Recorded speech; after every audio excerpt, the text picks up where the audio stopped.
Ronquidos, de Michael Rosen y Jonathan Langley. Todo estaba en silencio en la granja. Perro estaba dormido, gato estaba dormido, vaca estaba dormida, oveja estaba dormida, cerdita estaba dormida y todos los cerditos también.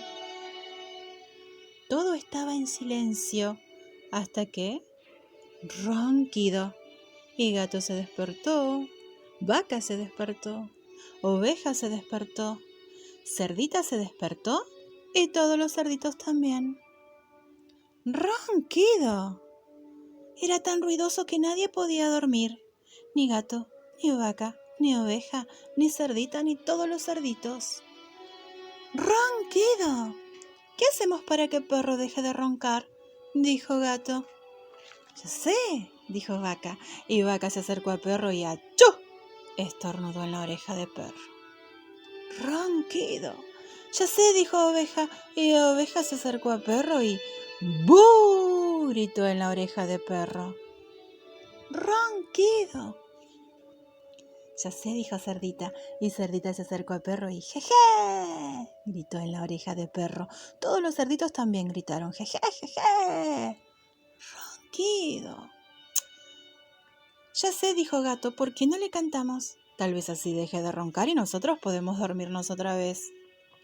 Entonces gato hizo miau, ronquido, y vaca hizo mu, ronquido, y oveja hizo bé, ronquido,